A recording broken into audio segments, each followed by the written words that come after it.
Well, good afternoon, everybody. Welcome to At Home with Rhonda. Today, I am doing a small little project that I thought that maybe some of you out there who are my canning buddies might be interested in watching.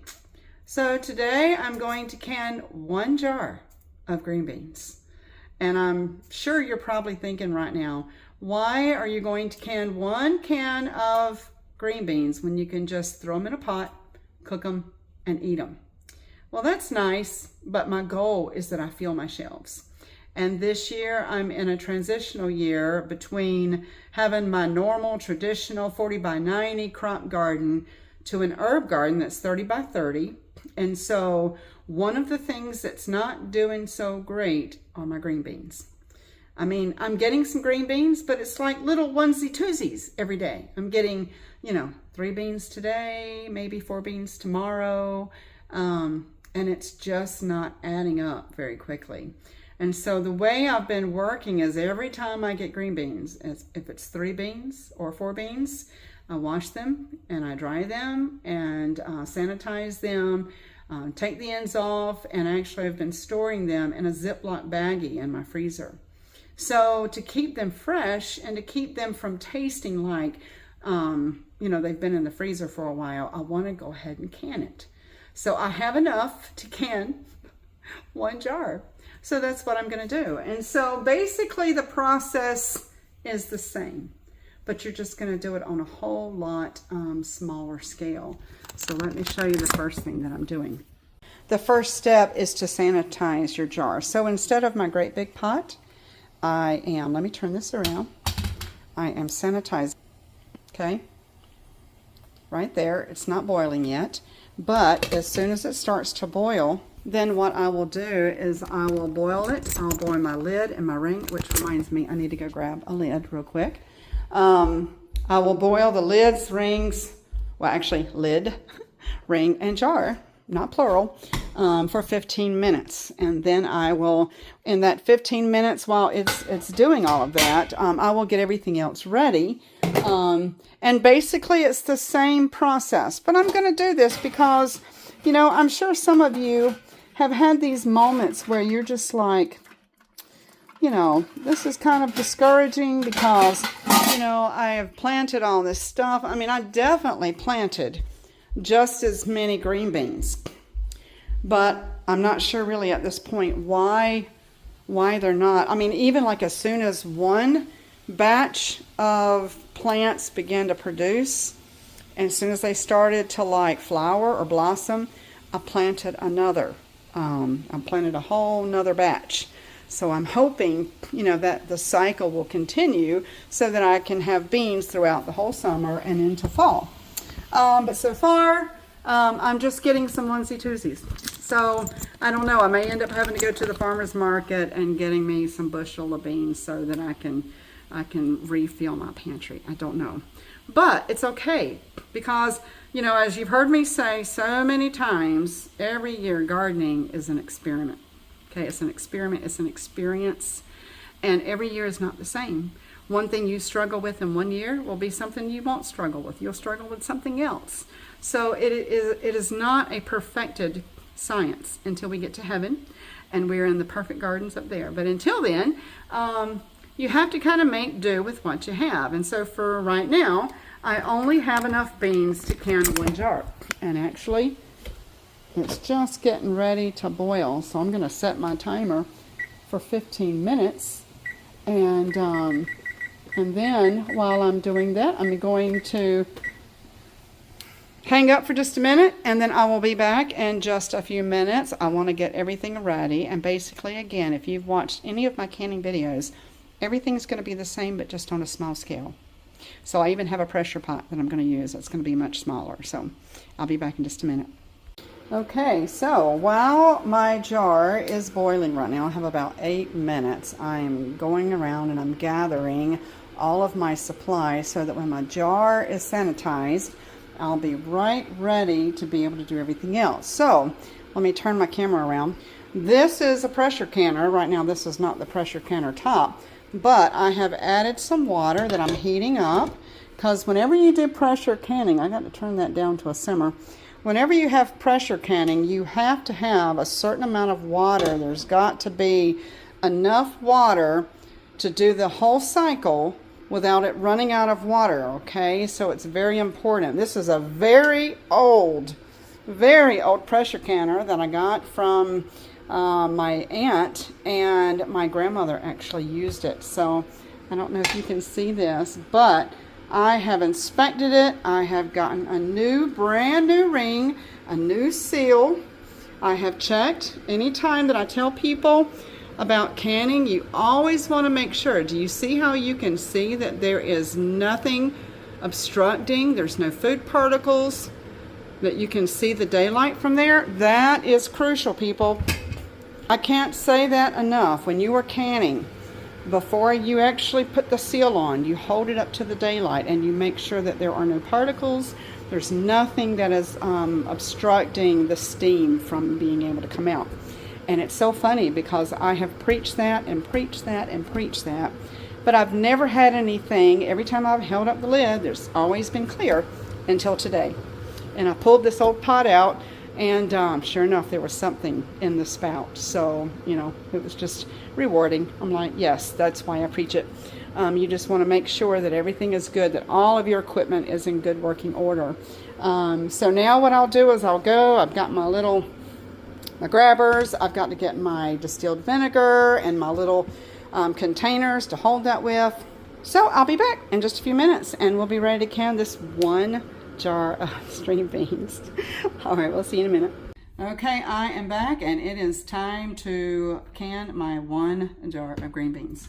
So before I kind of get everything going, I just want to kind of show you the layout as I have before. I have the jar and the lid and the ring. That's all sanitized. It's been boiling in here for 15 minutes, so it's good and sanitized. I have my pressure cooker that has the water that's simmering right now. It's hot. Remember, everything that you're doing is hot, hot, hot, hot. Also have my funnel and a little plate to put that on. I have my canning salt, okay, and a half teaspoon, because I'm going to be using a pint jar today. You only do a half a teaspoon of canning salt, and then if it was a quart jar, it would be a full teaspoon of salt. I have here, I don't know if you can see it, but right here I have my distilled vinegar with my clean paper towel to clean the rim. I have my grabbers so that I can get my lid and my ring and seal out of the hot water, and my grabbers and my debubbler. Okay, I don't have an official debubbler, but it's okay. I can use a knife. It works just fine. So anyway, let's make sure you can see everything. So the first thing that I'm going to do is get my hot pad here. Oh, actually, I'm leaving out the main ingredient here. So I've been freezing my string beans. Every time I clean them and I snap them and I put them in this little Ziploc bag. So the first thing I had to do was thaw them out. So I soaked them in hot water, and immediately it turned cold. And I just kept dumping out the cold water and putting in more hot water. I dumped out the cold water until the water stayed hot, because you don't want to put frozen beans in a hot jar, because then you just don't want to do that. You could actually crack the jars. That's not a good thing. So my water's hot, my beans are hot. They're not boiling, and that's okay. And I'll show you what I'm going to do to take care of them. But this is the main ingredient. So we're going to put that right here.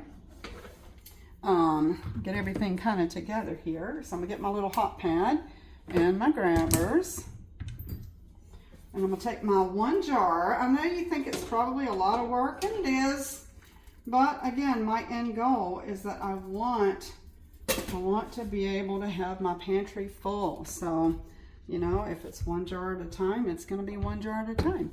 So the next thing, as I have told you before, is I always have a hot kettle full of hot water.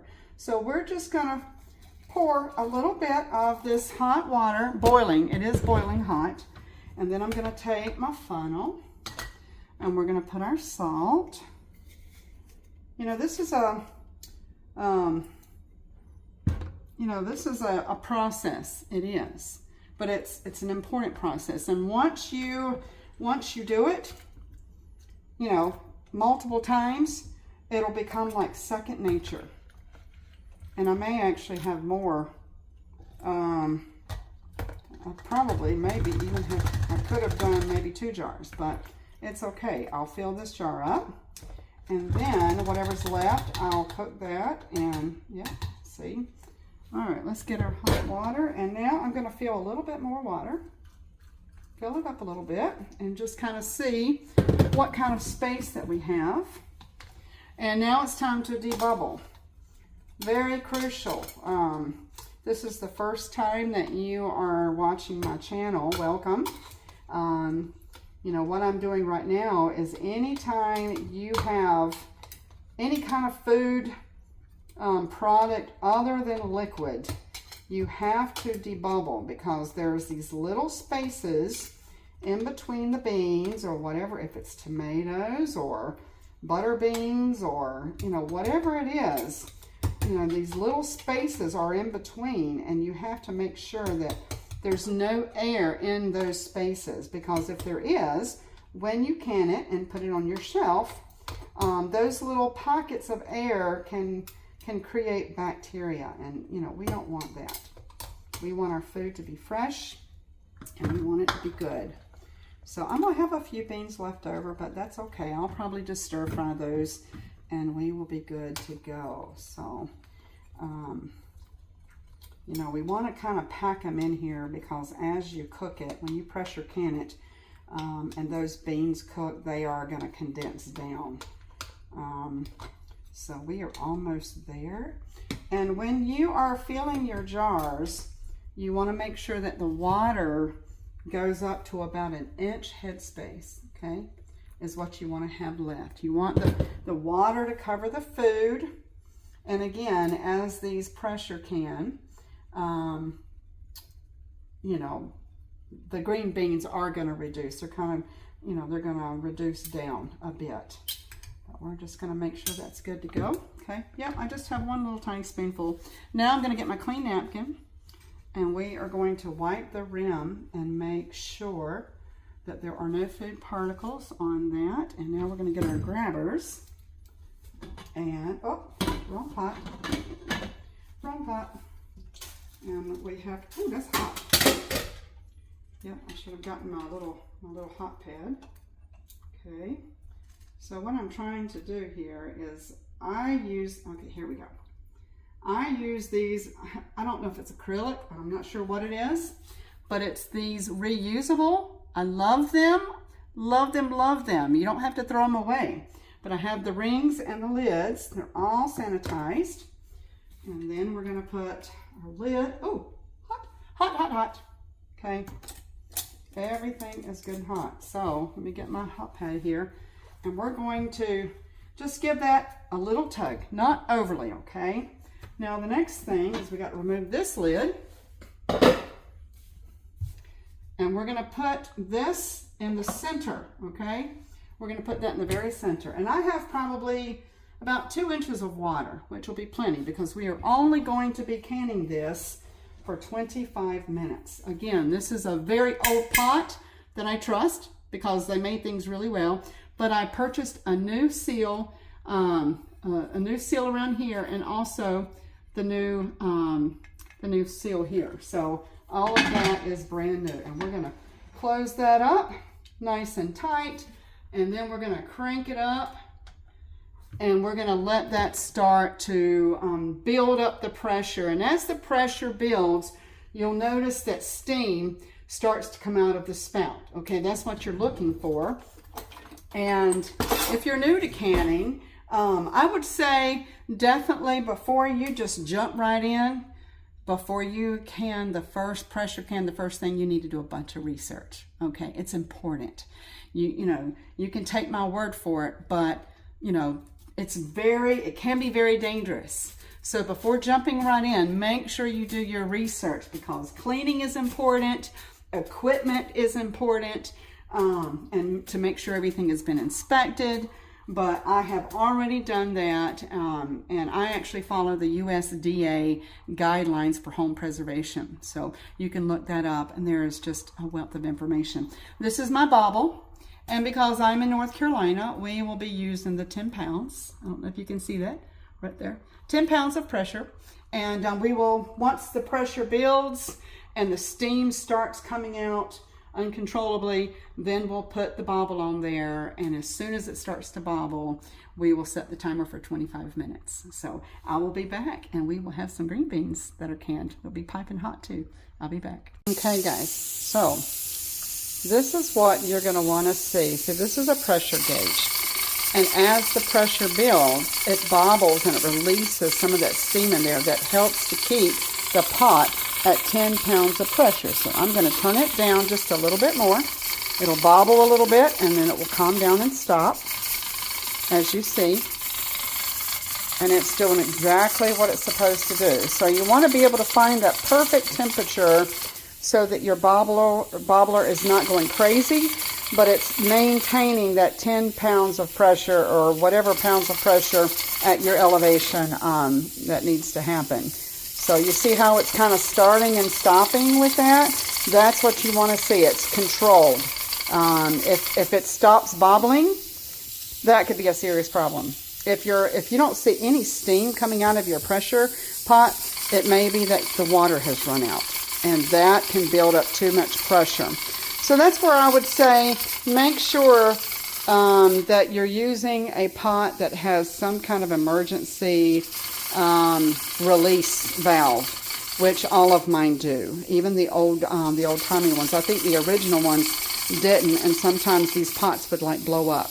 But all of the ones they make today, and even this one that came, I've had for like years and years, it still has a little emergency valve, so that if the pot gets too under pressure, that little valve will blow and the pressure will release, and it won't, cause bodily harm.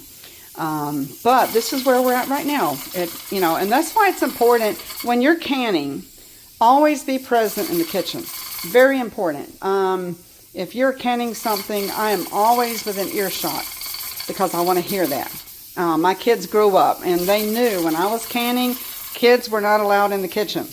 They had to stay in the living room, in the playroom, or in their bedrooms. They could not come in the kitchen because I wanted to be in here. I wanted to be present. I didn't want my children to be anywhere close by. But this is what you're wanting to... Let me show this to you. So you have these moments where it's quiet, but you always can hear that steam releasing. And the bobble is, it's being steady, but it's not going like, you can tell that it's not going too much.